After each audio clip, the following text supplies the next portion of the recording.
faire une petite vidéo sur le fait que les pères aussi doivent couper le cordon, car j'ai eu plusieurs jeunes filles cette semaine qui sont passées au cabinet pour différentes problématiques, et à plusieurs reprises, je me suis trouvée confrontée à cette problématique du papa qui est beaucoup trop présent pour la jeune fille. En fait, vous savez, quand les bébés naissent, eh bien, les mamans, on va couper le cordon ombilical pour que le bébé soit libre d'entrer dans sa vie.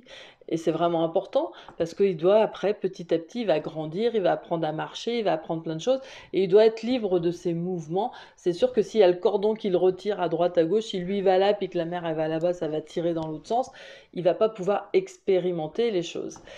Donc ça, c'est valable pour le bébé et tout le monde le sait et tout le monde est d'accord avec ça. On ne verrait pas un bébé accroché à sa mère pendant tout le début de sa vie.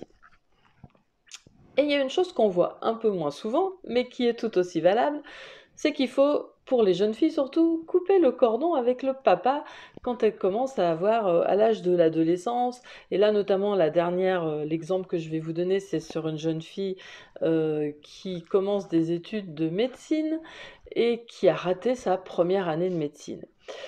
Et donc, elle vient pour... c'est la première fois que je la vois, elle commence sa première année une deuxième fois, et ça lui paraît compliqué. Et quand je travaille, vous savez, moi en kinésiologie, qu'est-ce que j'utilise? Le test musculaire, je teste avec le bras pour savoir, et que le corps me donne les informations pour que je puisse avoir accès aux problématiques. Et il se trouve que pour cette jeune fille, ça me dit de travailler sur son papa. Donc je lui demande comment elle s'entend avec son papa. Et elle me dit, oh, mais avec mon père, on s'entend tellement bien, on est souvent ensemble, on rigole bien ensemble, on fait plein de choses ensemble, c'est lui qui m'emmène.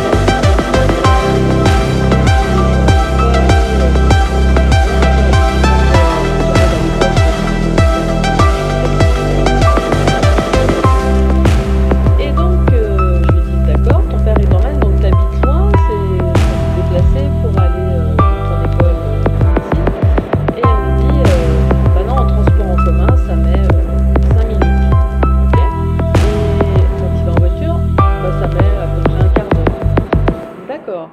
Donc en fait, son papa l'amène pas pour lui gagner du temps, c'est juste pour rester avec sa fille et elle pour rester avec son père. Vous comprenez bien que là, dans ce cadre-là, le cordon n'est pas coupé.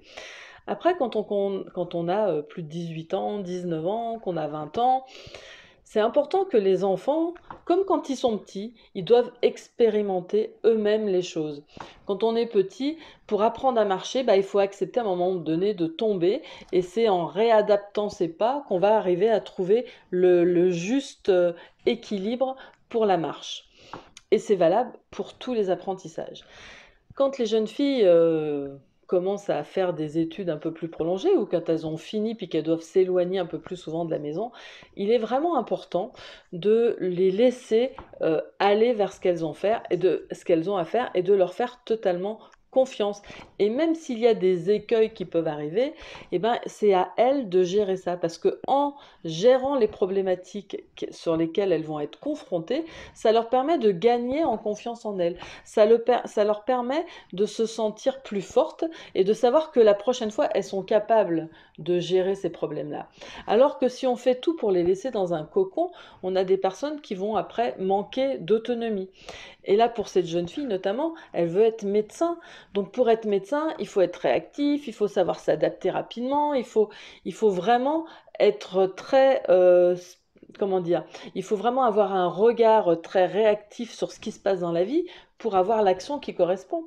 Et donc, si elle veut construire ça, il faut qu'elle soit, elle, amenée déjà dans sa vie à être réactive dans tout ce qui lui arrive. Et si on l'amène de la maison jusqu'à l'établissement tout le temps, ça fait partie, une des choses en fait qui l'empêche, entre autres, d'avoir cette autonomie et de se confronter elle-même à ses difficultés pour pouvoir les corriger elle-même et gagner en assurance.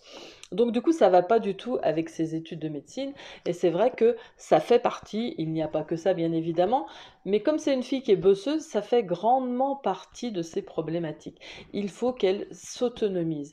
Donc messieurs, quand vous avez des filles que vous aimez tant, pour leur bien, je vous assure, laissez-les vivre leur vie, soyez prête à les écouter quand il y a des difficultés, mais laissez vos enfants, que ce soit les papas avec leurs filles, mais les mamans avec les garçons, laissez-les, vos enfants, vivre leurs difficultés.